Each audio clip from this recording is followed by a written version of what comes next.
le 13 avril 2019, à un moment où en Afrique, la situation est dominée par des contestations populaires sans précédent en Algérie et au Soudan, la reprise de la guerre civile en Libye et la recrudescence des attentats terroristes au Mali, au Niger et au Burkina Faso. En Algérie, à la faveur de gigantesques mobilisations populaires pendant un peu plus d'un mois, le président Bouteflika, au pouvoir depuis 20 ans, a été contraint à la démission. Une période de transition de 3 mois a été ouverte et un président intérimaire a été désigné par le Parlement. Cependant, les concessions contraintes et forcées du pouvoir pour mieux sauter n'ont pas fait infléchir les protestataires qui restent déterminés et mobilisés et continuent d'exiger le départ du pouvoir de tous les acteurs politiques qui forment le cœur du système Bouteflika. Au Soudan, après 4 mois de manifestations géantes des populations pour réclamer avec insistance sa démission, le général Omar El-Béchir, au pouvoir depuis 30 ans, a été destitué par l'armée. Un conseil militaire de transition a été chargé d'administrer le pays pendant une période transitoire de 2 ans. Si la destitution du général Béchir a été très favorablement accueillie par le peuple, par contre, la rue soudanaise considère que le coup d'État, qui s'apparente à un arrangement, n'est pas la réponse appropriée aux aspirations du peuple soudanais. Elle rejette catégoriquement le conseil militaire et exige une véritable transition civile. Les participants à la 13e coordination nationale de l'ARD saluent chaleureusement la mobilisation populaire exceptionnelle, la détermination et le courage titanesque des peuples algériens et soudanais et soutiennent fermement leur juste lutte pour une alternance démocratique et pacifique dans leur pays. Puisse leur exemple héroïque inspirer les autres peuples africains en général, le peuple congolais en particulier.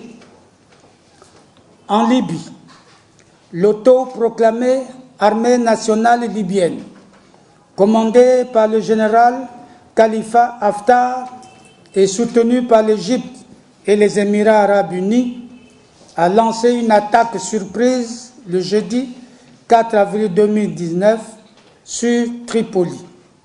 Cette attaque risque, à n'en pas douter, d'engendrer un embrasement général du pays si des mesures urgentes ne sont pas prises au niveau de l'ONU et des grandes puissances.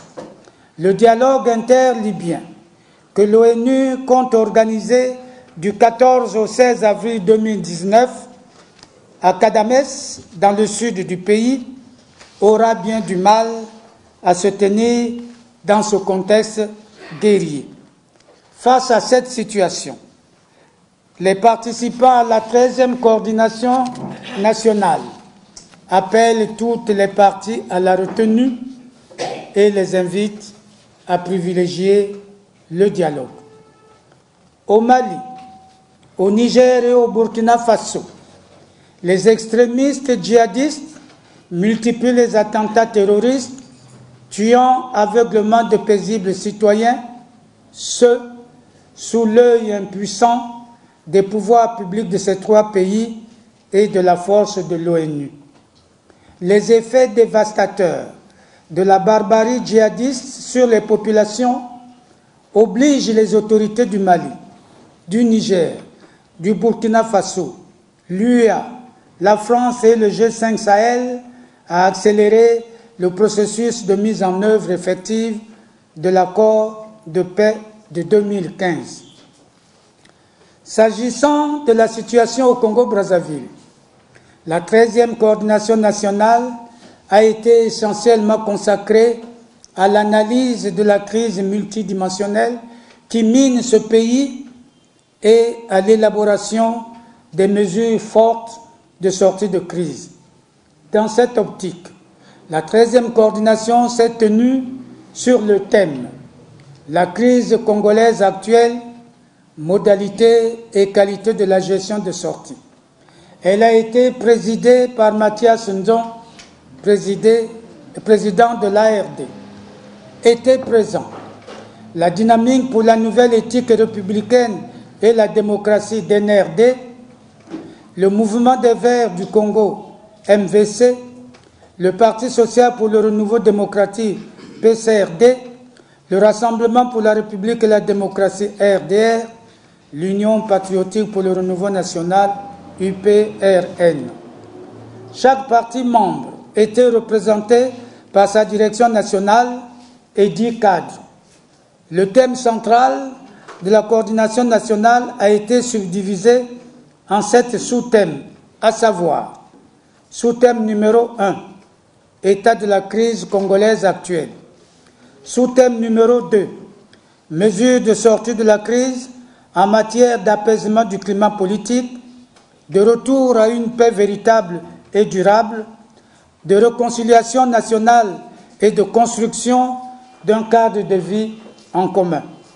Sous-thème numéro 3, mesures de sortie de la crise en matière de réhabilitation des valeurs de la République et de la démocratie.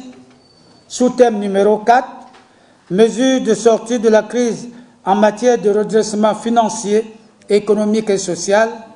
Sous-thème numéro 5, mesures de sortie de la crise en matière de moralisation de la vie politique et de la vie publique. Sous-thème numéro 6, mesures de sortie de la crise en matière de refondation de la gouvernance électorale.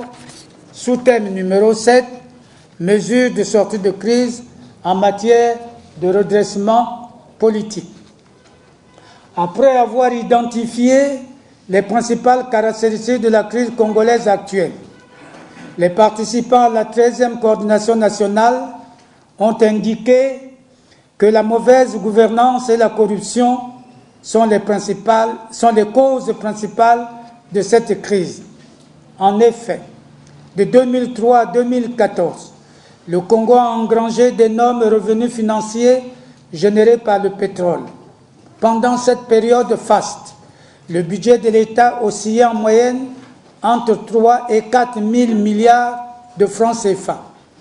Dans la même période, l'État a réalisé des excédents budgétaires de près de 14 000 milliards de francs CFA. Avec cette cagnotte, le gouvernement aurait pu jeter les bases d'une économie nationale forte et diversifiée, créatrice de richesses et des emplois décents. Paradoxalement, dans cette période, le gouvernement s'est lourdement endetté, hypothéquant l'avenir des générations futures.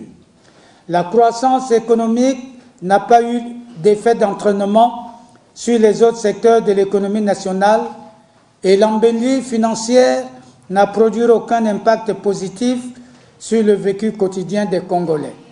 L'enrichissement de l'État n'a pas profité aux populations dont 90% croupissent aujourd'hui en dessous du seuil de pauvreté. Les tenants du pouvoir ont détourné à leur profit personnel les fruits de la croissance, au moyen des détournements des deniers publics, des commissions occultes sur les marchés publics, des pots de vin, des surfacturations, de l'appropriation personnelle des biens publics et du placement de l'argent de l'État dans des comptes privés dans les pays étrangers et dans les paradis fiscaux, Chine continentale, Hong Kong, Brésil, île Maurice, Singapour, Dubaï, l'Espagne, le Luxembourg, Monaco, Panama, les Antilles hollandaises, la Côte d'Ivoire, la Guinée-Conakry, le Cap-Vert, le Niger, le Maroc, la RDC, l'Angola, etc., Ils se sont construits des fortunes colossales, mènent une vie luxueuse et affichent un libertinage flamboyant, notamment à travers de nombreuses fêtes. Pendant qu'ils s'ébrouent dans un luxe insolent, les populations vivent dans une pauvreté extrême. La plus grande fortune côtoie la plus grande misère. Le président, au mépris de la misère extrême du peuple, le président de la République passe le plus clair de son temps à voyager à l'étranger. Chacun de ces voyages ne coûte pas moins de 10 milliards de francs CFA. Du fait de cette situation d'ensemble, notre pays est aujourd'hui totalement effondré. Le gouvernement est inerte. Il attend tout de la signature d'un hypothétique programme avec le FMI et ne propose aucune mesure de sortie de crise, les nombreux conseils des ministres étant consacrés essentiellement à l'examen des projets de loi et de décrets relatifs à la création de nouveaux centres de dépenses inutiles et de nominations partisanes. L'opposition et la communauté internationale demandent avec insistance la tenue d'un dialogue politique national inclusif afin que toutes les forces vives du Congo recherchent ensemble des solutions aux défis majeurs auxquels le pays est confronté. Le président de la République s'oppose farouchement à ce dialogue salvateur et propose au contraire un monologue dans le cadre du Conseil national du dialogue, une institution totalement acquise au pouvoir car elle ne rassemble que des représentants des partis de la mouvance présidentielle et ceux de l'opposition choisie. En effet, sur les 245 membres de droit et membres désignés que compte ce Conseil, 216 appartiennent à la mouvance présidentielle et alliée, 29 seulement à l'opposition et particulièrement à l'opposition choisie. Ce faisant, le président de la République plonge le pays dans une impasse totale. Le moment est plus que jamais venu de sortir de cet imbroglio. À la faveur d'un débat libre, ouvert et contradictoire d'un haut niveau politique et technique, les participants à la 13e coordination ont élaboré et adopté des réponses appropriées et fortes à chaque composante de la crise. Face à l'extrême gravité de la situation financière, économique, sociale, politique, démocratique, sécuritaire, électorale et environnementale actuelle du Congo, les participants à la 13e coordination nationale se sont convaincus que le dialogue politique national inclusif constitue, dans le contexte national actuel, l'unique et bonne solution de sortie de la crise. Par voie de conséquence, il rejette catégoriquement le monologue que M. Martin Berry prépare actuellement dans le cadre du Conseil national du dialogue.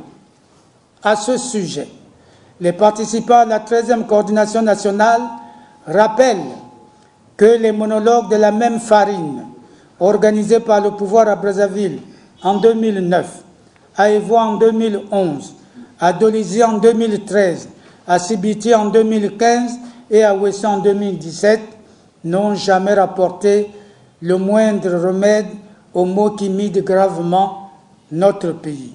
Loin s'en faut. Se fondant sur ces observations de bon sens, les participants à la 13e coordination nationale invitent instamment le pouvoir congolais à revenir à la raison, à placer l'intérêt supérieur du pays au-dessus de ses intérêts partisans et à se convaincre que le dialogue politique national inclusif est un impératif catégorique. Il est inévitable et constitue le sésame pour sortir le Congo du chaos actuel. Tout nouveau monologue conduira inexorablement le Congo dans le mur. Dans la même optique, les participants à la 13e coordination nationale invitent le président de la République à bien vouloir convoquer sans délai un vrai dialogue politique national inclusif, rassemblant sans exclusive toutes les forces vives du Congo. Ils interpellent la communauté internationale afin qu'elle accroisse la pression sur le président congolais pour lui faire entendre raison et le ramener au sens de la responsabilité et de l'intérêt général, en renonçant définitivement à sa stratégie répétitive du passage en force et à son désir obsessionnel de demeurer à vie au pouvoir. L'année 2019 doit être une année décisive pour le peuple congolais.